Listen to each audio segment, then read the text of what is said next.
Well, it looks like Casey's well on his way to finding a new friend in the Bachelor Guy Love Edition. If you missed the beginning, that's what you're viewing. Don't worry, there are previews for next week coming. I know you're excited. Now, it seems like an intense competition, and after experiencing the magic that are the peanut butter chocolate energy balls in the back, if one of those guys had brought those, the contest would have been over. If you haven't had one, you seriously should have one, because I'm going to eat like 5 more after I'm done. So they're fantastic. Now, I know that I'm rooting for #Roland Rules, but you'll have to come back to see how the Bachelor Guy Love Edition plays out. Now, I have to be honest with you and tell you that I have seen more than one season of The Bachelor and The Bachelorette. Megan enjoys the show, so it is my solemn duty to offer insightful commentary that is thoughtful and constant throughout every episode. Never sarcastic or exasperated or dumbfounded. Absolutely on point at every moment. For instance, I am glad that this season's villain, Crystal, has been sent home. See, Lee watches, he knows. And I was very impressed with Kendall's maturity in interacting with Crystal on their 2-on-1 date with Scottsdale resident Ari. Exciting stuff, I know. Now, unfortunately, unlike The Bachelor and Bachelorette, I cannot see a show about friendship getting much traction in our culture. Friendships are often viewed as merely a consolation prize compared to romance. And I think that this is tragic. The truth is, most people are lonely, longing to be known and loved. Casey is looking for connection, for a buddy, a friend, someone to weather the ups and downs of life with. And generally, more than one friend is better. Now, for some reason, the message that we receive from our culture is that a romantic partner or spouse will fill the relational void that we all have. And while it can help, nothing can replace good friends. And romance can actually interfere with friendships to the point that people abandon their friends when they meet that special someone. And when there are problems or challenges, or they realize that no one is perfect, not even their significant other, it sure helps to have a good friend to talk to. Now, friendship is absolutely vital to life. And while I hope all of you find a spouse, if that's what you want, I hope that you will have good friends even more. When I see my son Roland on the playground or interacting with other kids in public or at church, I want him to be treated well, to make friends, to have other kids that he loves being around, to be told in subtle and obvious ways that he matters, that he is valued, that he is loved a little bit like how Megan and I love him, a little bit like how God loves him. And I hope that Megan and I give him a foundation of love and connection so that he can make his way in life, ready to make other friends, knowing that he's loved by us, and more importantly, that he's loved by God. And I hope your family gave you that security as well. We're given families to anchor us to connection. But as we launch out into life, our families aren't always with us. And it becomes our friends that help us in life and continue to feel this connection.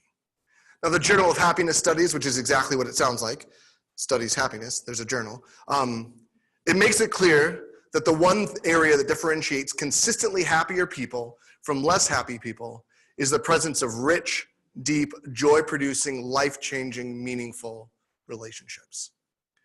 Now, certainly life is not only about being happy, but relationships are foundational to a thriving life, which is exactly what the Bible tells us. We're made in the image of a relational 3-in-1 God who created everything out of the context of incredible, ever-expanding love. We were made to share in the love that the Father, Son, and Spirit have shared for all eternity. And one of the unique ways that we experience that love is through people. In Genesis, we're told that even with an unbroken relationship with God, it wasn't good for people to be alone. That we need others. We need friends to share love with, to teach us to love each other, to feel the love of God through. Jesus says that we will be known by our love for one another. And Paul writes, the followers of Jesus are to be rooted and established in love. Pastor and author John Ortberg tells us, when a tree puts down roots into the ground, those roots are able to take in nutrients and water, and the tree grows and has life and strength, but only if it's rooted. In the same way, we are rooted and our souls are nourished in the love of God and other people. We experience this both physically and emotionally when we connect with somebody. Whenever we connect with people who genuinely care about us, it nourishes our souls. With every conversation and hug, every prayer together and interaction, we grow in connectedness. And the opposite is true as well. When we aren't connected with God and with others, we wither. Being alone, truly alone, is one of the worst punishments known to humans, and it's one of our greatest fears. The truth is, we can't even study the effects of isolation because no one will remain in the study long enough to actually produce testable results. The studies drive people crazy and leads to terrible emotional issues. Ortberg tells us that disconnected people are more prone to depression, anxiety, loneliness, low self-esteem, substance abuse, sexual addiction, and difficulties with eating and sleeping. Spiritually, we're more likely to give in to discouragement and temptation, to focus entirely on ourselves, on our own problems, instead of loving and serving others, to use our money in selfish ways, and to ignore God and others. We miss out on the love of others, and others miss out on the love that we were meant to give to them. Physically, people without friends are between 2 and 5 times more likely to die from any cause than those who have close ties to family, friends, and other relationships. People who have bad health like cigarette smoking, overeating, elevated blood pressure, and physical inactivity, but who still remain connected, live longer than people who have great health habits, but are disconnected. There is no healthier New Year's resolution than to make some friends and become more deeply connected relationally. Now, this doesn't mean that we all need to be outgoing. Being an extrovert is not a prerequisite for great friendships. But what it does mean is that we have to learn how to be a good friend and to cultivate friendships, and then to learn who are good friends to us. And that's what we're going to focus on this morning. We're going to explore what true friendship looks like, what the foundation of that friendship is through the words of Jesus and 2 great friends from the Bible. And I hope that we can learn not only about real friendship, but how we can be a better friend ourselves and flourish in our connection together. So one of my favorite people in the Bible was David. David was a humble shepherd, a prolific musician, a warrior who defeated a giant with a slingshot, and the greatest king Israel ever knew. David was called a man after God's own heart in spite of his public issues with infidelity, poor parenting, and violence as a whole. David gives me great hope that someone with clear brokenness can still be seen as a man after God's own heart, as he consistently owned his issues and came to God for healing and forgiveness.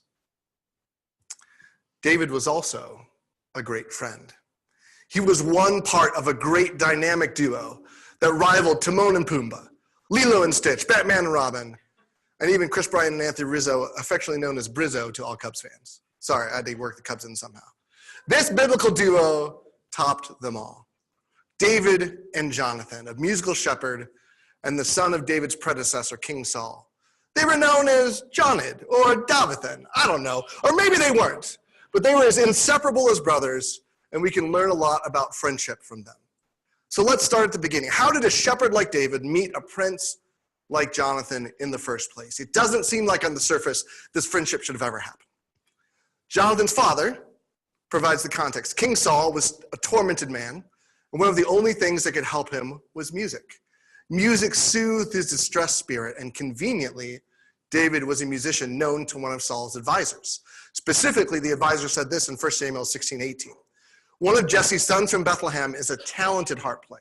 Not only that, he is a brave warrior, a man of war, and has good judgment. He is also a fine-looking young man, and the Lord is with him. Now that is a ringing biblical endorsement if I've ever heard one. David's musical gifts, his value as a warrior and a man, and even his good looks have been communicated as far as the royal court in Jerusalem. God was even with him. Good thing David wasn't a contestant on the Bachelor Guy Love Edition, or none of the other guys would have had a chance. Not even Roland, which is saying a lot. So, Saul had David summoned to court to play music for him, and play David did. So well, in fact, that Saul asked David to be released from his responsibilities as a shepherd, to be at his court full time. So a country lad found his way to the big city and was thrust into a court full of intrigue, politics, and occasional chaos due to the king's uncertain moods. This is where David met his future best friend, Jonathan. And the two hit it off quickly and became as close as 2 peas in the pod. This is what we read. After David had finished talking with Saul, he met Jonathan, the king's son. There was an immediate bond between them, for Jonathan loved David. From that day on, Saul kept David with him and wouldn't let him return home. And Jonathan made a solemn pact with David because he loved him as he loved himself. Jonathan sealed the pact by taking off his robe and giving it to David, together with his tunic, sword, bow, and belt. Now imagine for a moment what it must have been like for David and Jonathan. Imagine the barriers that existed to their friendship. David was a nobody before he was summoned to court. He didn't know how to talk or dress or act around royalty. Sometimes the people in the court wondered if he knew his left from his right. He was young and wide-eyed and very out of place. How could he hope to fit in to this palace and make friends? Jonathan, on the other hand, was the crown prince, the heir to the throne. He'd grown up in privilege, been trained for battle and for rule from the youngest age. He lived and breathed the culture of the court, and everyone knew that one day Jonathan would be king. How could Jonathan hope to make a real friend, one who liked him for himself instead of his position or future? And yet somehow, David and Jonathan become friends. Not just acquaintances or co-workers or Facebook friends, but real friends. The Bible uses the term bond, love, and pact to describe the friendship here at the very beginning of their relationship. In spite of the barriers between them, David and Jonathan develop a genuine friendship. And it's the same for us. Relationships always develop in spite of the barriers to them. Every friendship we have had to overcome barriers of fear and inadequacy, conversation stumbles and miscommunication, first impressions in culture and personality. The list of barriers is almost endless. How will the person you meet in class this week, or at work, or at the store, or in the neighborhood become your friend? Both of you overcome your fear and insecurity, and you begin a conversation. And as you talk, you're constantly thinking of what to say next, trying to decide, is a longer conversation warranted here? Does that make sense, or would that be inappropriate? You think maybe they dress a little oddly, or have a slight accent, and they probably think the same thing about you. But the conversation continues, and after that first discussion, you hit the first real barrier: time and commitment. The number one rule to creating great friendships is to make it your top priority and to give it the time that friendship requires. We devote huge amounts of time to our school or our jobs or to making money or getting tasks done, even trolling through Facebook. And then we wonder why we have very few or very shallow relationships. We make time for a myriad of important things, but don't always prioritize friendship. And if we don't make the commitment, if we don't give it time, these relationships will never develop. In Acts 2, we're told about the early followers of Jesus and the incredible community that they had. It says this: all the believers were together and had everything in common. Selling their possessions and goods, they gave to anyone as he had need. Every day they continued to meet together in the temple courts. They broke bread in their homes and ate together with glad and sincere hearts, praising God and enjoying the favor of all the people. And the Lord added to their number daily those who were being saved. Every day they met together. Often the primary barrier to great friendships is our lack of time. It's our pace of life. We tell each other, we'll have to get together soon, or let's reconnect when life settles down a little bit. The trouble is, this is never going to happen. Real community can only happen with time, unhurried, large amounts of time. You can't make friends in a hurry. You can't listen or love or celebrate or mourn in a hurry. When we live hurried lives, we choose to live them alone. And that's tragic. David and Jonathan chose friendship, and we can too. Their commitment to each other is very high, even at the initial meeting. Jonathan clearly chooses and commits to David, and that is a commitment that weathers many challenging circumstances. Now, I don't propose that you give everyone you meet the commitment that Jonathan and David had for each other, but the commitment you must make is to reaching out, to exploring if this person might be trustworthy, compatible, and open to a new friendship. You must be committed to the time it takes to developing that friendship.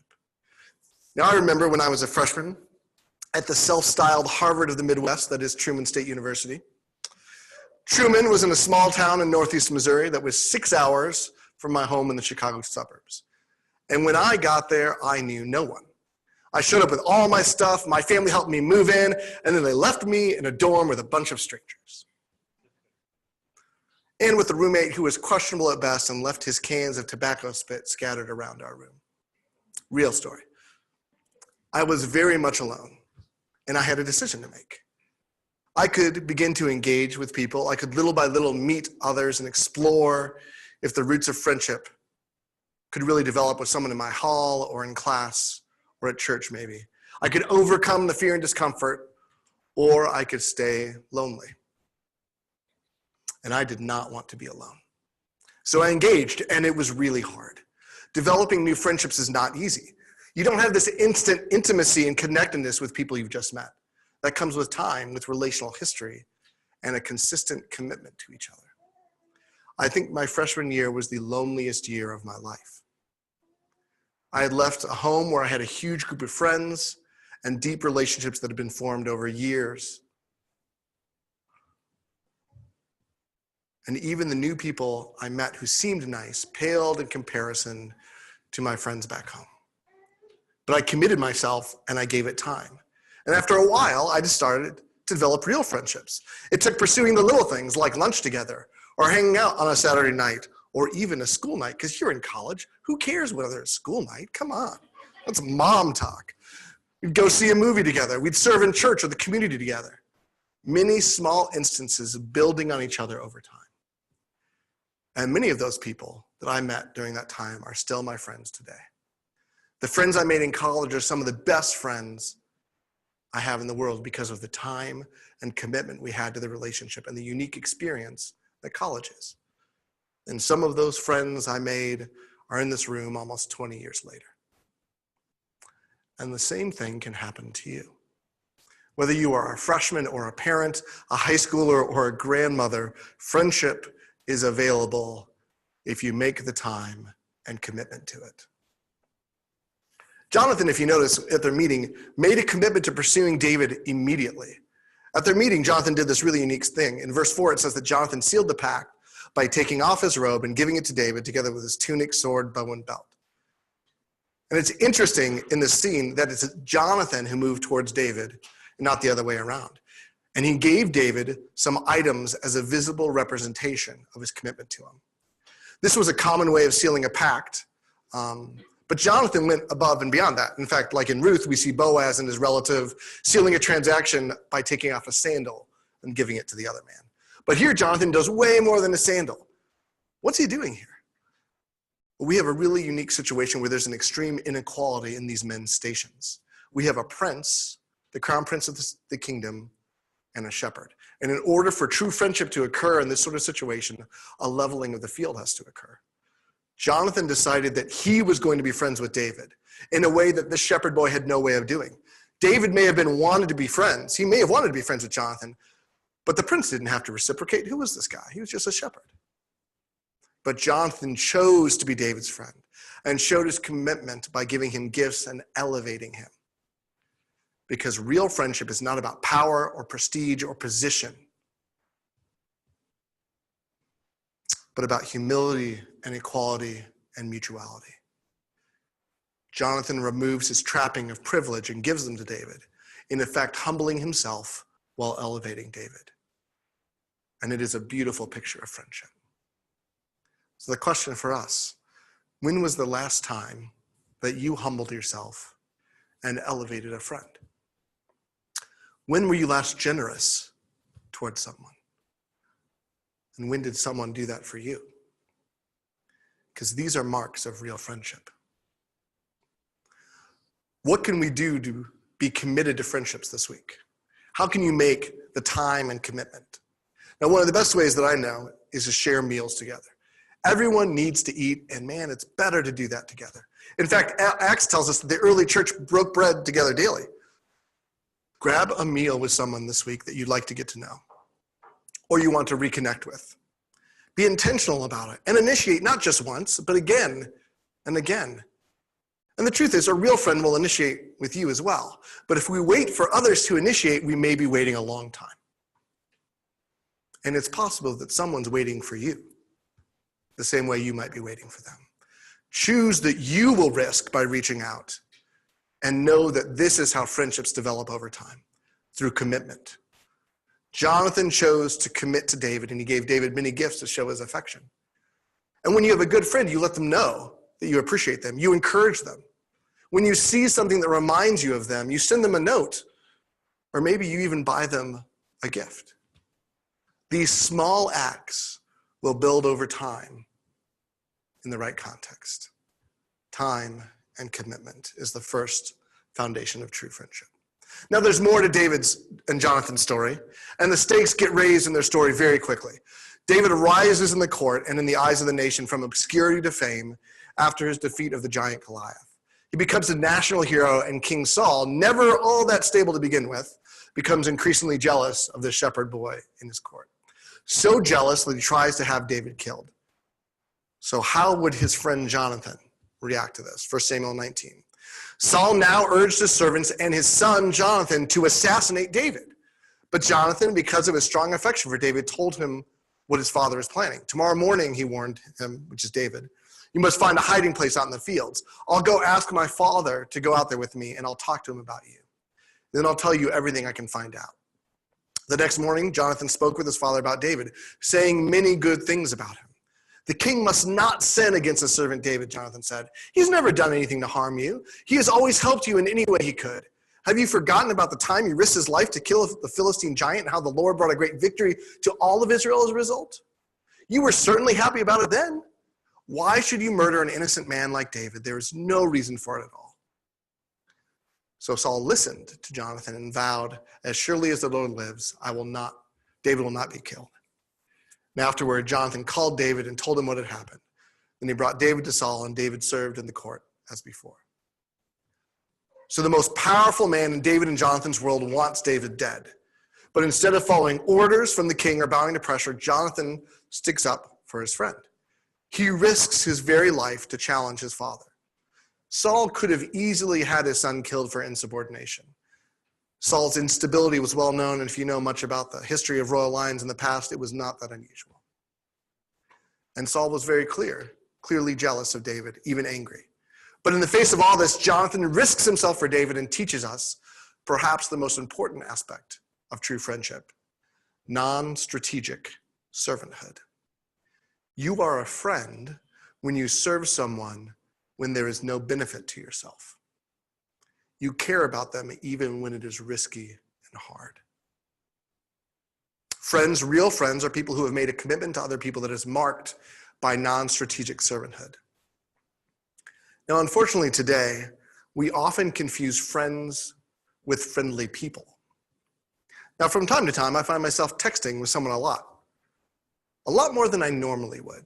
I respond quickly. I answer questions. I even get together with them. I remember one of these times. I met a guy in the parking lot of the CVS by my house, really hoping he would buy my clock radio I was selling on Craigslist.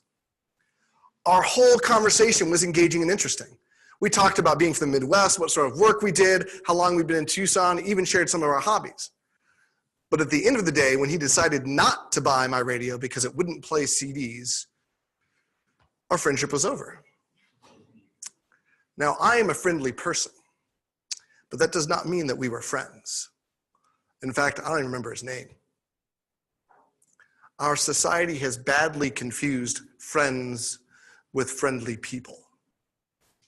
We all have mutually beneficial relationships, business associates or classmates that are nice, Facebook friends that comment on our statuses and like our photos, but these are not true friendships. A friend is not someone you are devoted to because of what they can do for you, or because they are useful to you, or you're just plain bored and on the computer. But you are devoted to them just because they are your friend.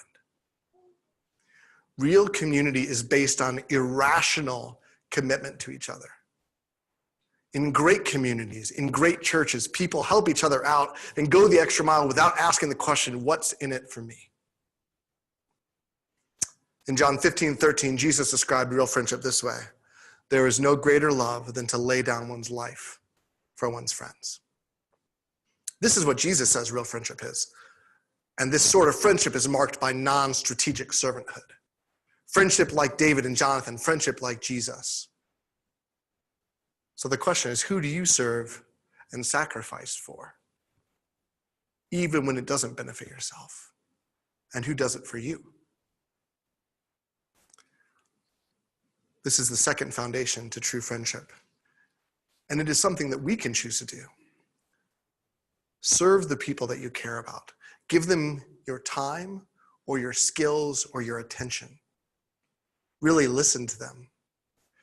It's a sacrifice to not talk about ourselves, not to insert ourselves into every conversation, to give someone our focus. But it shows that we care and that we're actually friends and not just friendly people. Non-strategic servanthood. This is not the last time that Jonathan risked his life for David. King Saul's jealousy grew, and he again tried to have David killed, both by his own hands and at the hands of others. David fled in the face of this danger, but before he left for good, he went to see his friend. David now fled and found Jonathan. What have I done? He exclaimed. What is my crime? How have I offended your father that he is so determined to kill me? That's not true, Jonathan protested. You're not going to die. He always tells me everything he's going to do. Even the little things. I know my father wouldn't hide something like this from me. It just isn't so. Then David took an oath before Jonathan and said, your father knows perfectly well about our friendship. So he has said to himself, I won't tell Jonathan. Why should I hurt him? But I swear to you that I'm only a step away from death. I swear it by the Lord and by your own soul. Tell me what I can do to help you, Jonathan exclaimed. So David and Jonathan devised a plan so Jonathan could warn David if his father truly was going to make an attempt on David's life. Before he left to carry out the plan, Jonathan reaffirmed their friendship this way. May the Lord be with you as he used to be with my father, and may you treat me with the faithful love of the Lord as long as I live. But if I die, treat my family with this faithful love, even when the Lord destroys all your enemies from the face of the earth. So Jonathan made a solemn pact with David, saying, may the Lord destroy all your enemies. They were really into destroying enemies then. And Jonathan made David reaffirm his vow of friendship again, for Jonathan loved David as he loved himself. So that night at the celebration Jonathan attended with his father, it became abundantly clear that Saul was going to try and kill David. How did Jonathan know? Well, Saul tried to kill Jonathan when Jonathan objected to his father killing David. So Jonathan went to the meeting location he and David had agreed on and warned his friend of the danger. This is the last time David and Jonathan interact in the Bible. David came out from where he had been hiding near the stone pile. Then David bowed 3 times to Jonathan with his face to the ground. Both of them were in tears as they embraced each other and said goodbye, especially David. At last, Jonathan said to David, go in peace, for we have sworn loyalty to each other in the Lord's name. The Lord is the witness of a bond between us and our children forever. Then David left, and Jonathan returned to the town. So in the face of incredible danger, David goes to see his friend one last time before he flees. And Jonathan aids him despite the risk. Friendship includes both the trusting vulnerability that David showed by going to his friend and the dependable faithfulness that Jonathan showed in helping him. Let me say that again. Friendship includes both trusting vulnerability and dependable faithfulness. If you don't share your life with others, if you don't share your thoughts and dreams and even your brokenness and pain, real deep friendships can't develop. We must overcome our fear of rejection and revealing ourselves for friendship to blossom. But let me be real, you don't reveal yourself to just anyone. You reveal to yourself to someone who has demonstrated dependable faithfulness. You trust them with little things, and you see who they tell and how they treat you and how it affects the relationship. And when they are faithful, you share more of yourself, and they reciprocate. Trusting vulnerability and dependable faithfulness. Who do you share your life with? Not just little bits, but more and more of the reality of who you are. How have you been trustworthy when others have shared themselves with you? Maybe this week at the lunch you're going to have with that friend I mentioned earlier, maybe it's time to start sharing a little more. Opening up about a challenge or a problem. sharing a past hurt, or maybe a true joy with them, and see if they are trustworthy. See how they respond. See if they reciprocate. And then as time goes on, as they show themselves faithful, you share more. When we stay hidden, when we don't share, no one can truly know us, and they can't love us if they don't know us. We are all broken. No one is immune. So don't let fear keep you trapped in isolation or loneliness. Everyone is afraid that if someone really knew you, that they wouldn't love you. So enter the danger together and make a real friend who actually knows who you are. Choose trusting vulnerability and dependable faithfulness. Now in the Bible, we don't see another encounter between David and Jonathan, but their friendship didn't end there. Much later, years and years later, when David heard of the death of King Saul and his good friend Jonathan, he mourns publicly and deeply. He even writes a lament, a song for them that's recorded in 2 Samuel 1. He says this about Jonathan. Oh, how the mighty heroes have fallen in battle. Jonathan lies dead on the hills. How I weep for you, my brother Jonathan, and how much I loved you. And your love for me was deep, deeper than the love of women. And not only did he write this lament, he told his followers to sing this lament and take up the mourning for his friend. Jonathan and David shared a deep mutual affection, real friendship that knew no peer in their lives.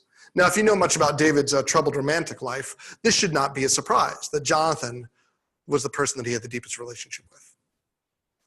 No matter how your romantic life goes, you can still have beautiful, life-giving friendships just like David and Jonathan did.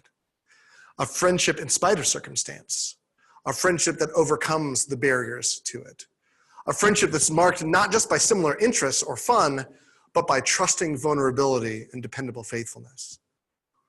A friendship that is defined by non-strategic servanthood and built with time and commitment.